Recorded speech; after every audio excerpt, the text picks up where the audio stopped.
The most important thing is people, and hiring the best people, hiring qualified people, hiring people better than you are, no matter what their field is. Because you can't be all things in all places, and you need to have good people. Single biggest piece of advice I could give people today is hurry up and slow down. Because today we're so inundated with information, it's so available, so global in perspective. What tends to happen is people tend to walk or move too quickly before they have a chance to digest and process and think of the information. So to me, in this modern age of fast, I would say hurry up and slow down. Learn to trust your judgment and your gut reaction. Not necessarily solely rely on so much analysis. I think there's a tendency to create paralysis by analysis. And so often I found that intuition is every bit as valuable. Well, the most important piece of advice I can give is select the people you're going to work with very carefully, including your partners and your employees. And there's two fundamental characteristics that are most important. One is, of course, being capable and committed. The second one is having an alignment of values with you, and never, ever compromise one for the other. When you bring a great person in, they bring 3 good people with them. When you bring a bad person in, they bring 3 bad people with them. And we had a cultural revolt in Lululemon, and I was basically going to lose the top 10 of my best employees if I didn't do something quickly. So I learned that when you bring people in, that you have to watch the culture, because the culture could be the most important part of our business.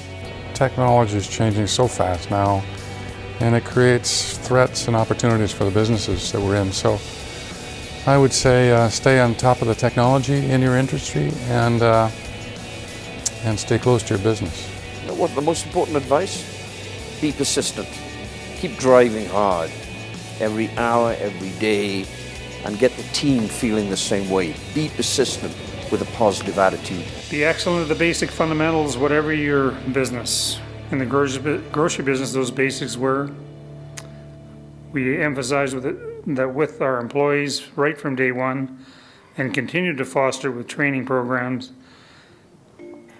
The customer service is really important. The investment in training one's employees and giving them the tools they need to do the job is critical.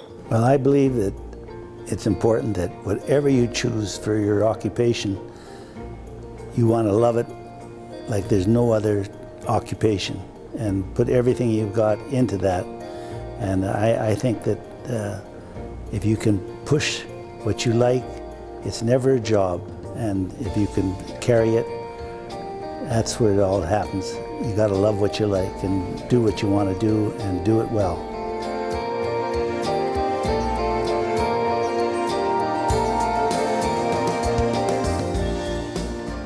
Yeah, I've learned the hard way several times that you've got to be careful of the amount of debt you take on. I think one of the things I'd really like to have got right up front was to have advisors and board members that are committed to work with you. The main thing I learned the hard way was I didn't reflect during hyper-growth phases of companies, whether it was Yahoo or some other companies. I didn't take enough time to look back at the past. I assumed we were rewriting so many rules, doing business was moving so quickly that I didn't slow it down and look at the past, because the past is a wonderful thing. I was in business about 1.5 years, and I had a partner, and that partner decided they didn't want to be in the business anymore and took off with the $5,000 in the bank, everything that we had. And it was a good lesson. It was a good lesson because I learned that there's a need for I learned that there's a need for financial accounting, and there's a need to have 2 signatures on every check. I think you gain the courage to be an entrepreneur through experience and your own personal drive. And one of the things I learned is that what you think is your horizon, what you think is your potential, what you think is the limit of your own opportunities, often is way beyond that. I learned a lot of hard lessons.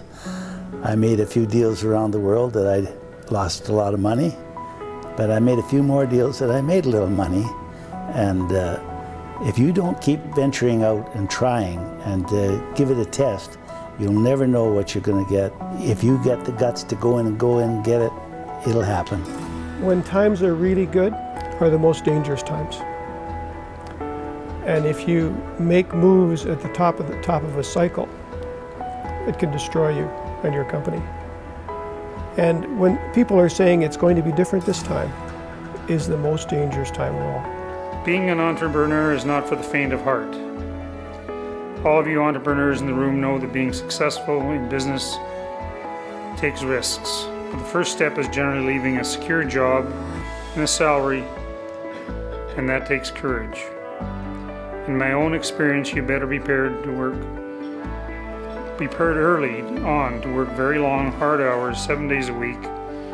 Rewards may be significant, but do ask yourself that question before you go out on your own. You really have to work hard. If you're going to get ahead, you have to be the first one on the job and the last one to leave, and be a good team player and don't leave anything left over. And if your partner needs some help at work, don't be leaving work until he's happy and so forth. It's just all that teamship that makes companies successful.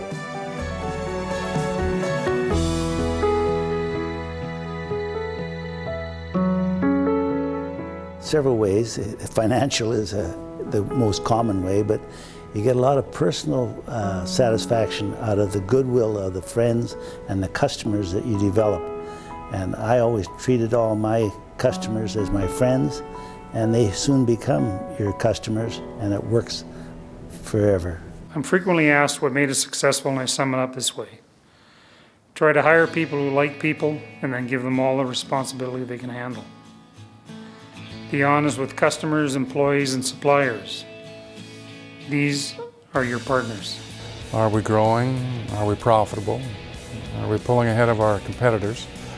And are our products good? And are they still useful in the marketplace? I could probably explain failure a lot easier than I could success.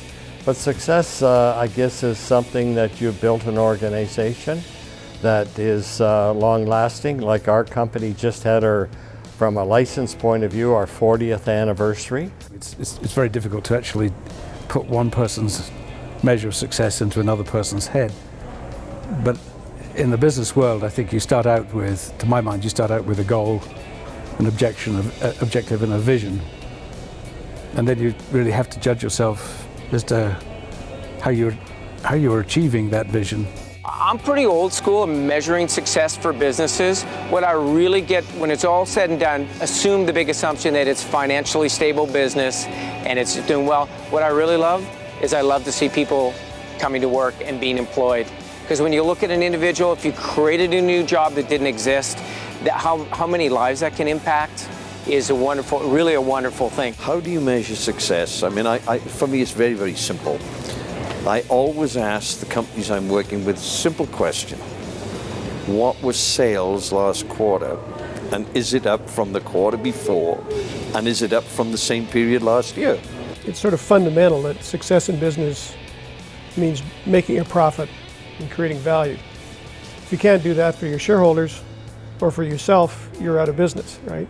So it starts there.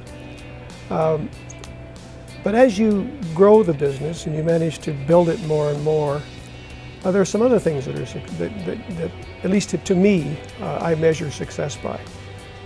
Are we creating wealth for the nation?